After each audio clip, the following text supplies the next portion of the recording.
François Berléand est un comédien et acteur français de renommée internationale. Depuis 2014, notre passion commune pour la gastronomie nous réunit. Je le retrouve au théâtre pour comprendre d'où vient sa passion et quelle place elle tient dans sa vie professionnelle. Oh là là. La Gérard du Son, ils sont toujours chiants. Ils sont toujours chiants, les Gérard du Son. Là, ça tourne. Si on me demande pas, je le fais pas. Il n'a pas plus le coup de peau. François Berléand. Bonsoir, Léa Benzimra. Merci beaucoup. Homme de théâtre, mais surtout homme de goût. Ce soir, on va parler de gastronomie. Quand le spectacle a lieu à 21h, vous mangez avant ou après? Après. Après. Personnellement, il y a des comédiens qui mangent avant, il y a des comédiens qui se saoulent avant, il y a des... Moi, c'est tout après. Et pourquoi après? Parce que je ne peux rien manger, parce que j'ai un problème, c'est que j'ai toujours le trac et que j'ai envie de vomir. Et donc, si j'ai quelque chose, mieux vaut que je n'ai rien. Qui vous a donné le goût de la table? Ma maman. Voilà, c'était un cordon bleu formidable. C'était surtout une maître saucière. Et je dois dire que voilà, j'ai hérité un tout petit peu de ses dons. Pas tous, mais j'ai hérité de ses dons. C'est-à-dire qu'à un moment donné, on s'invitait... avec des réalisateurs, deux réalisateurs avec qui j'étais très ami. C'est pour ça que j'ai fait ma carrière au début. Donc on s'invitait à dîner. Et au fur et à mesure, ça montait vraiment en puissance. Et on a acheté des bouquins de cuisine, voilà, donc que faisait Trois Gros, que faisait Bocuse, que faisait, enfin, tous les plus grands de l'époque. Et donc on rivalisait à chaque fois de plats. Et à l'époque, moi, j'avais simplement un petit réchaud avec 2 feux à gaz, un radiateur à huile, et un truc en fonte qui est à gaz, qui chauffait tout l'appartement, les 3 pièces, etc. Je parle de ça, c'est les années 75. J'arrivais à faire bouillir des œufs avec ce truc-là. Et j'avais un tout petit four, donc je ne pouvais pas faire de choses très compliquées, mais voilà, je m'amusais à faire des recettes voilà, avec deux vrais feux, quoi, c'est tout. Donc c'était assez costaud quand même ce que je faisais, quand j'y repense. Et quand vous dites que vous avez commencé votre carrière comme ça, vous avez acheté les réalisateurs avec lesquels vous travaillez, enfin, avec lesquels vous avez travaillé? Ouais, enfin acheté, pas acheté, mais je les ai pas achetés.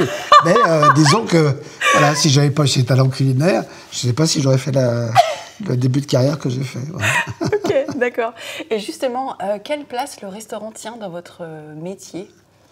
Une grande place, parce qu'on y va souvent. Alors, évidemment, on y va moins à Paris, mais par exemple, quand on est au théâtre, après, on va souper avec les amis, et donc très vite, on se rend compte des bonnes tables qui sont aux alentours du théâtre.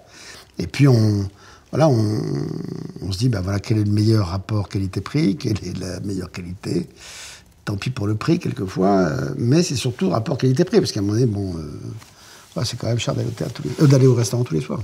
D'accord. Et du coup, est-ce que vous avez vos habitudes quand vous partez en région faire des tournées? Bien sûr. Alors là, par contre, là, je me lâche. Par exemple, quand je suis à Valence, je vais chez Pic.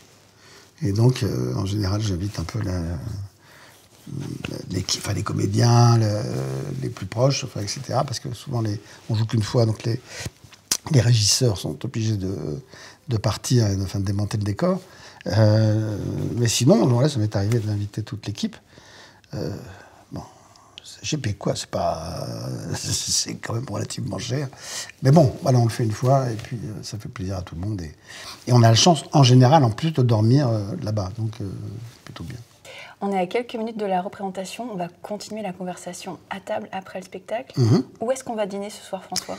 Alors, on va dîner chez Dario. Dario, c'est un restaurant que j'ai découvert il y a 3 ans quand je jouais à Ramsès. Et c'est le restaurant qui était en face du Théâtre des Bouffes Parisiens, enfin qui est toujours d'ailleurs en face des Bouffes Parisiens. Et c'est un restaurant italien extraordinaire. Voilà, et on y mange, mais formidablement bien. C'est pas hors de prix. Et voilà, c'était notre cantine, mais vraiment notre cantine.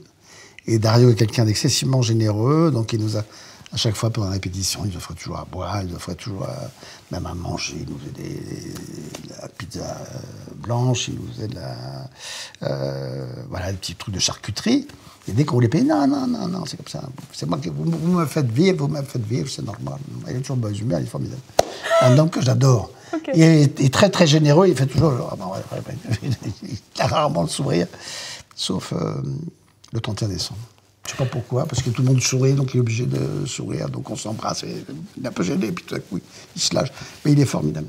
C'est un grand homme au cœur d'or. Bah écoutez, merci François. Bah merci Léa. Qu'est-ce qu'on dit? Bon spectacle? On dit merde. On dit merde? Oui, on dit merde, c'est comme ça. Alors c'est une tradition, avant que la voiture n'arrive, les gens arrivaient en calèche, à cheval, et plus il y avait de bouse devant le théâtre, plus ça voulait dire que le spectacle marche. Et donc on disait merde. En Angleterre, c'est break a leg, donc casse-toi une jambe, je ne sais pas pourquoi, ça j'ai pas les références. En tout cas, voilà, c'est merde en français. Eh ben merde, François. Dis donc, quand même.